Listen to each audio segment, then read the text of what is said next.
रायपुर से लगे अभनपुर इलाके में स्थित फार्म हाउस में एक महिला के साथ गैंगरेप की बड़ी वारदात सामने आई। बताया जा रहा है कि आरोपियों ने पहले महिला की जमीन बिकवाने में मदद करने का झांसा दिया, फिर वे महिला को फार्म हाउस ले गए और वहां उसके साथ गैंगरेप की घटना को अंजाम दिया गया। सभी आरोपी फरार हो गए हैं। पीड़िता ने अभनपुर थाने में रिपोर्ट दर्ज कराई है। पीड़िता ने बताया कि घरेलू काम वो करती हैं। उसके गांव के पास के इलाके में पति के नाम पर जमीन थी। सालों पुरानी जमीन होने की वजह से उसकी सटीक लोकेशन नहीं मिल रही थी। इसकी वजह से वो उसी इलाके में रहने वाले कुछ युवकों के संपर्क में आई है। बता दें कि आरोपी युवकों ने महिला को जमीन बिकवाने का झांसा दिया। जमीन दिखाने के बहाने खेत पर बने फार्म हाउस पर बुलवाया, फिर अकेली पाकर उसके साथ दरिंदगी की। इतना नहीं, आरोपियों ने किसी को कुछ बताने पर जान से मारने की धमकी भी दी है। नेहरू नगर भिलाई निवासी एक महिला विधवा महिला है। उसने अभनपुर थाने में एक रिपोर्ट दर्ज कराई है कि वो अपने पति के नाम की एक जमीन को नामांतरण कराने के लिए वो लगातार अभनपुर आना जाना उसका रहता था। इसी दौरान 4 लोग ऐसे थे जो उससे संपर्क में थे। इन लोगों ने चारों ने उसके साथ में बलात्कार किया है। तो पुलिस ने, क्योंकि महिला ने आके जो अपनी रिपोर्ट दर्ज कराई, उसके आधार पर पुलिस ने अपराध पंजीबद्ध किया है और पुलिस अपनी विवेचना आगे जारी रखी। बिलासपुर में एनएसयूआई नेता की गुंडागर्दी देखने को मिली, लेकिन इस मामले में एनएसयूआई प्रदेश सचिव अमीन श्रीवास्तव निलंबित कर दिए गए हैं। हिट एंड रन का यह मामला था। कोतवाली पुलिस ने अमीन श्रीवास्तव के खिलाफ केस दर्ज कर लिया है। युवक कांग्रेस नेता और एक अन्य पर कार चढ़ाने का आरोप था, जिसके बाद दोनों घायल हो गए थे। एक की स्थिति नाजुक बनी हुई थी। घटना का सीसीटीवी फुटेज सामने आया था, लेकिन अब तक आरोपियों की गिरफ्तारी नहीं हो सकी है। कार्रवाई के लिए सबूत जुटाए जा रहे हैं।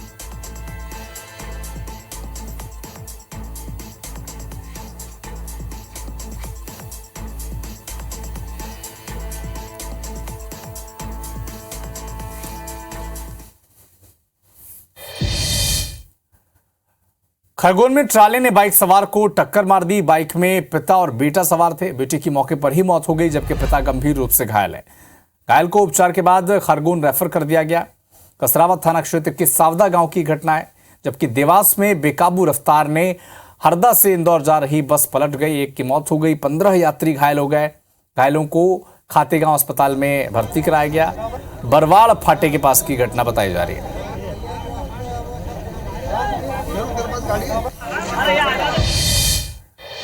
एमपी और छत्तीसगढ़ के कई शहरों में आगजनी की घटना आज सामने आई। जबलपुर की बात करें तो आग लगने की 2 घटनाएं वहां से सामने आई। नेपियर टाउन के फाइनेंस कंपनी के ऑफिस में और गोहलपुर के फर्नीचर दुकान में आग लग गई। इंदौर विधानसभा चुनाव में विवाद के बाद इंदौर 2 के बीजेपी कार्यकर्ता के घर आग लगाने की कोशिश की गई।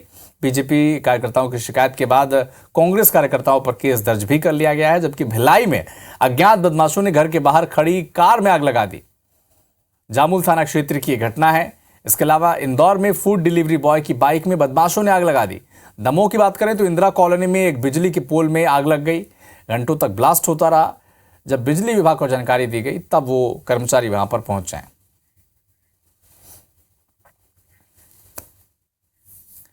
रायपुर से एक बड़ी खबर आपको बता दें, होटल बेबीलॉन इन में आग लग गई है। 4थे फ्लोर में आग लगी है। जेल रोड पर स्थित ये होटल है। आग लगने की वजह का खुलासा फिलहाल नहीं हो पाया है। गंज थाना क्षेत्र की घटना बताई जा रही है। फायर ब्रिगेड ने आग पर काबू पाया है।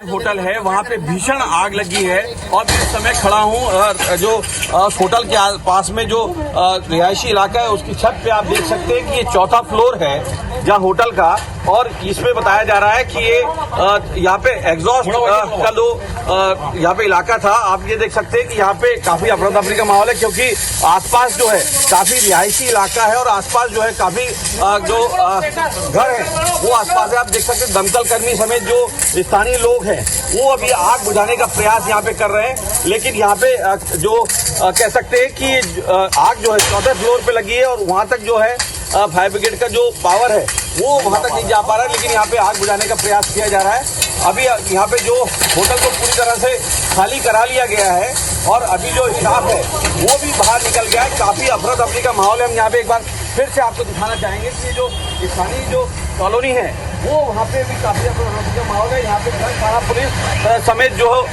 स्थानीय लोग हैं वो आग बुझाने का प्रयास यहाँ पे कर रहे हैं। दमकल की एक गाड़ी यहाँ पे आई है। अभी ये आग लगने का जो खुलासा है वो क्लियर नहीं हुआ है, क्योंकि ये आग जो है कैसे लगी है, लेकिन ये बताया जा रहा है कि आग काफी भीषण है और चौथे फ्लोर के पूरे कमरों को उसने आग के अपने चपेट में ले लिया। अभी फिलहाल ये आग कब बुझेगी ये आने वाला समय बताएगा। कैमरामैन संजू के साथ तहसीन जैदी, IBC 24 रायपुर। बालाघाट के काली पुतली चौक में एक सिरफिरे ने प्रतिमा पर चढ़कर हाई वोल्टेज ड्रामा किया। युवक की पहचान विशाल मिश्राम के रूप में हुई है, जो दिमागी रूप से बीमार है। वो शराब के नशे में था। उसने कपड़े उतारकर घंटों तक हंगामा किया। घंटों तक वहां पर ट्रैफिक प्रभावित हुआ और हालांकि पुलिस जब सूचना मिली पुलिस को, तब वो वहां पर पहुंची और इस सिरफिरे युवक को थाने लेकर गई।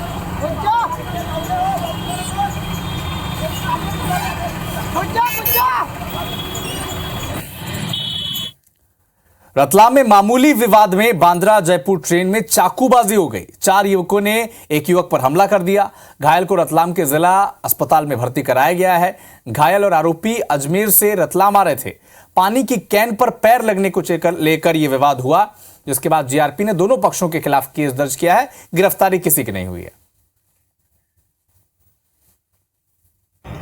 इसके अगले स्टेशन 3 अगले स्टेशन छोड़ के हुआ था झगड़ा, और इधर मैं सोया हुआ था तो डायरेक्ट आके चक्कू मार दिया। अजमेर बांद्रा ट्रेन थी, इसमें 2 पार्टियां, 4 लोग सूरत के थे जो अजमेर से सूरत की यात्रा कर रहे थे। 4 लोग रतलाम के थे जो अजमेर से रतलाम की यात्रा कर रहे थे। इन दोनों के बीच में एक दूसरे के ऊपर पैर रख गया।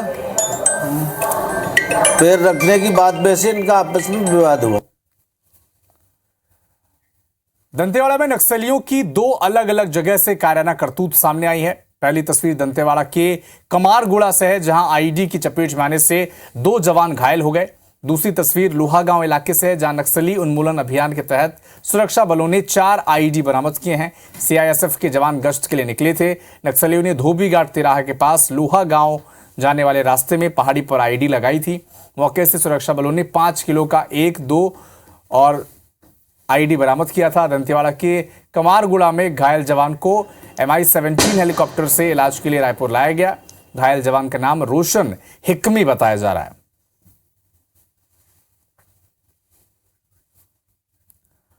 कांकेर से एक बड़ा अपडेट आपको बता दें, 3 किलो का आईडी बरामद किया गया है। कोस रोड़ा के रेलवे ब्रिज पर नक्सलियों ने आईडी प्लांट किए थे। जवानों ने आईडी को मौके पर निष्क्रिय किया है। एसपी ने इसकी पुष्टि भी कर दी है। तड़ोकी थाना क्षेत्र का यह मामला बताया जा रहा है। तो कांकेर में 3 किलो का आईडी बरामद किया गया है। रेलवे ब्रिज पर नक्सलियों ने आईडी प्लांट किया था, जिसे डिफ्यूज कर दिया गया। एसपी ने पुष्टि कर दी है इस पूरी खबर की।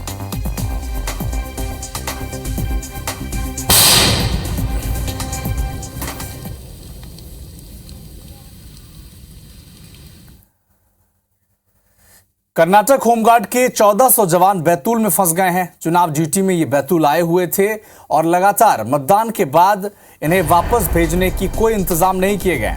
5 दिनों से बैतूल में ही ये जवान फंसे हुए हैं। कर्नाटक वापस जाने के लिए जवान परेशान हो रहे हैं। बैतूल के एक छात्रावास में ये सभी ठहरे हुए हैं। एक बड़ा अपडेट आपको बता दें, कर्नाटक होमगार्ड के 1400 जवान बैतूल में फंसे हुए मतगणना ड्यूटी के लिए यहां पर आए हुए थे, लेकिन 5 दिन बाद भी इनके जाने की कोई व्यवस्था नहीं हो पाई है।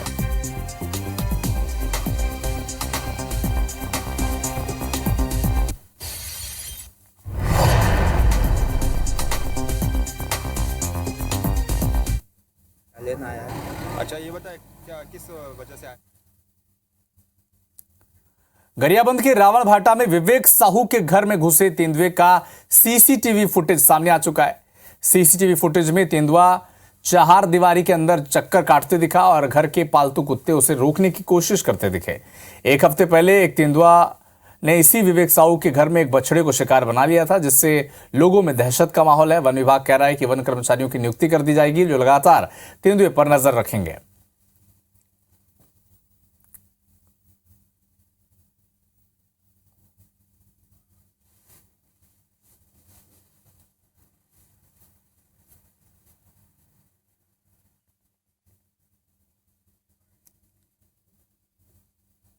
एक हफ्ता पहले एक बछड़े को शिकार बनाए हैं तेंदुआ ने। कुत्ते की भौंकने के कारण हमारा ध्यान गया उसमें और तेंदुआ देखा गया है। हमारे सीसीटीवी द्वारा देखा गया है, वन विभाग को सूचित कर दिया गया है, मगर उसमें अभी तक कोई कार्रवाई नहीं किया जा रहा है। इसके ऊपर जल्दी कार्रवाई करे वन विभाग। जो खबर मिला है और सीसीटीवी में भी कैप्चर हुआ है, उसके बाद है वन विभाग का एसडीओ से लेकर रेंज ऑफिसर से लेकर फील्ड स्टाफ अपना स्ट्राइक फोर्स के साथ वह जहां जो तेंदुआ का जो मूवमेंट है वहां निगरानी के लिए हम लोग जो स्टाफ को ड्यूटी लगा के रखेंगे, ताकि तेंदुआ से कोई भी जो ह्यूमन को, आम आदमी को कोई भी परेशानी ना हो। बीजेपी प्रत्याशी बृजमोहन अग्रवाल ने सीएम भूपेश बघेल और कांग्रेस के संचार विभाग के प्रमुख सुशील आनंद शुक्ला को मानहानि का नोटिस भेजा है। बृजमोहन अग्रवाल ने बैजनाथ पारा में चुनाव प्रचार के दौरान झूमा झटकी के मामले में वकील के जरिए यह नोटिस भेजा है। आपको यह भी बता दें कि बृजमोहन के साथ झूमा झटकी पर मुख्यमंत्री भूपेश बघेल और सुशील आनंद शुक्ला ने बयान दिया था कि बृजमोहन से बड़ा गुंडा और कौन हो सकता है, बृजमोहन हमले की नौटंकी कर रहे हैं। और इसी पर बृजमोहन अग्रवाल ने निंदा किया था इस बयान की और मानहानि का दावा करने की बात कही थी, और आज उन्होंने ये नोटिस दे भी दिया है। मतलब ये 9 तारीख की घटना है। 10 तारीख से लगातार मुख्यमंत्री भूपेश बघेल जी और सुशील आनंद अनावश्यक और अनग्रहण वार्तालाप करके अपना स्टेटमेंट दे रहे थे। इसी स्टेटमेंट के आधार पर हमने उनको मानहानि की नोटिस 13 तारीख को इशू की है, जो संभवतः आज मिली होगी।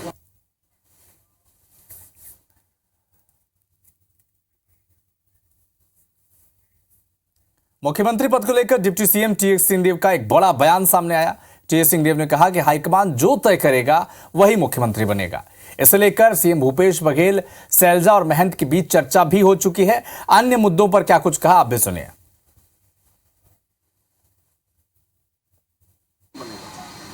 हाईकमान जिनको तय करेगा, ये हम लोग साथ में बैठ के बात भी इसमें कर चुके हैं। भूपेश भाई के साथ भी बैठ चुके हैं, मान जी के साथ भी बैठ चुके हैं, साझा भी बैठ चुके हैं, शैलजा जी के साथ भी सब कुछ साझा बैठ चुके हैं। और हम सबकी एक राय कि इसमें कोई आगे पीछे मीन में कुछ भी नहीं होना चाहिए।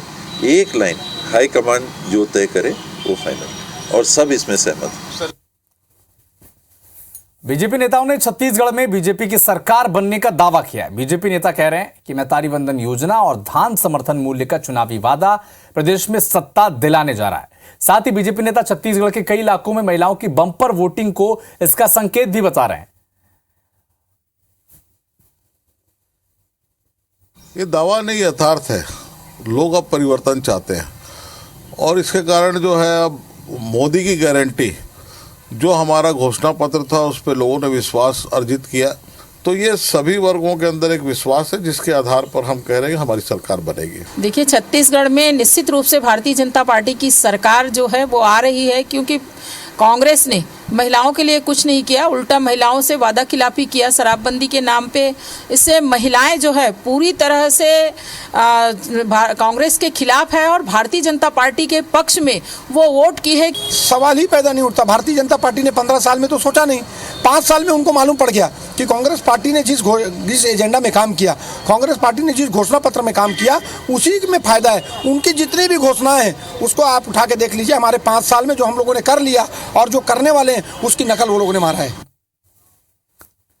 छत्तीसगढ़ के सरकारी कर्मचारियों के महंगाई भत्ते में बढ़ोतरी को निर्वाचन आयोग ने मंजूरी दे दी है, जिसके बाद इस पर श्रेय लेने की होड़ शुरू हो गई है। पूर्व मुख्यमंत्री डॉक्टर रमन सिंह ने अपने पुराने पोस्ट को शेयर करते हुए लिखा कि मुख्य निर्वाचन अधिकारी को धन्यवाद दिया और लिखा कि माननीय मुख्य निर्वाचन अधिकारी, आपका बहुत बहुत धन्यवाद। आपने हमारे छत्तीसगढ़ के अधिकारियों और कर्मचारियों के हित को ध्यान में रखते हुए ये अहम फैसला लिया है। महंगाई भत्ते में वृद्धि से अब प्रशासन की सेवा में समर्पित सभी कर्मचारियों को बड़ी राहत मिलेगी। आप सभी को बहुत बहुत शुभकामनाएं।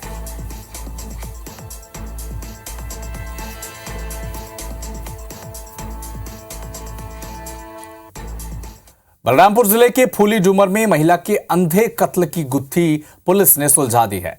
दिवाली के दिन महिला की फांसी पर झूलती लाश मिली थी और पुलिस ने इस मामले में खुलासा किया है कि जादू टोने के शक में गांव के ही 2 युवकों ने महिला की हत्या की थी और उसकी लाश को फांसी पर लटका दिया था। मामले में पुलिस ने दोनों ही आरोपियों को गिरफ्तार कर आगे की कार्रवाई शुरू कर दी है।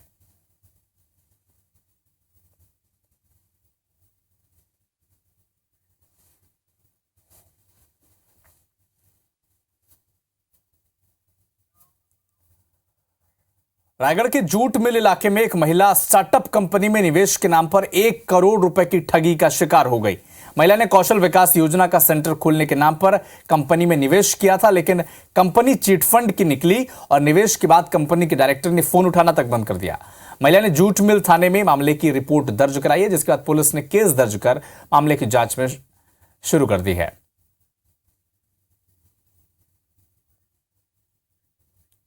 AIMTC कंपनी है जी, कि सरकार के द्वारा फ्रेंचाइजी मिला है भारत सरकार भारत भर में कौशल विकास योजना सेंटर खोलने का।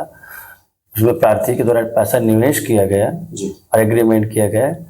एग्रीमेंट के फलस्वरूप रिस्पांस नहीं मिलने पर उसने FIR पंजीबद्ध करवाया है। अभी इसमें विवेचना जारी है, विवेचना के बाद ही जानकारी मिलने पर जानकारी से अवगत कराया जाएगा।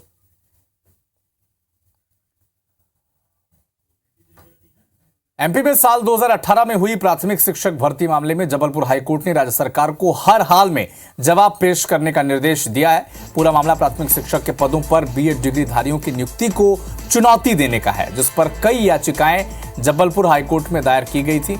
ये याचिकाएं DLED यानी डिप्लोमा इन एलिमेंट्री एजुकेशन के छात्रों ने दायर की थी, जिसमें प्राथमिक शिक्षक भर्ती में BEd छात्रों को भी पात्र मानने NCT द्वारा जारी अधिसूचना को चुनौती दी गई थी। मामले पर हाईकोर्ट ने राज्य सरकार से जवाब मांगा, लेकिन अब तक जवाब नहीं आने पर हाईकोर्ट ने सख्ती दिखाई है और राज्य सरकार को हर हाल में 1 हफ्ते के भीतर जवाब पेश करने की आखिरी मोहलत दी है।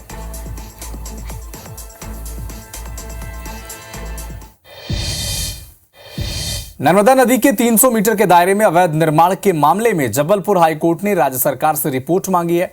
हाईकोर्ट ने सरकार को रिपोर्ट पेश करने के लिए 2 महीने की मोहलत भी दी है। आपको ये अपडेट भी बता दें कि हाईकोर्ट ने 2 जनहित याचिकाओं पर सुनवाई करते हुए राज्य सरकार को नर्मदा किनारे अवैध निर्माण और अतिक्रमण चिन्हित कर हटाने के निर्देश दिए हैं। इसमें से हाईकोर्ट पहले नर्मदा प्रवाह वाले क्षेत्र के जिला कलेक्टर से ये रिपोर्ट मांगी थी। वो शहरी और ग्रामीण क्षेत्रों के सिलसिले में अवैध निर्माण की जानकारी और गाइडलाइन पेश करे, लेकिन अब तक की जानकारी मिली नहीं है, जिसके बाद याचिकाकर्ताओं ने आपत्ति जताई और कहा कि निर्देशों का पालन नहीं होने से नर्मदा के तटों पर लगातार अवैध निर्माण हो रहा है, जिससे हाईकोर्ट ने राज्य सरकार को अवैध निर्माणों और गाइडलाइन को लेकर विस्तृत रिपोर्ट पेश करने के लिए 2 महीने की मोहलत दी है।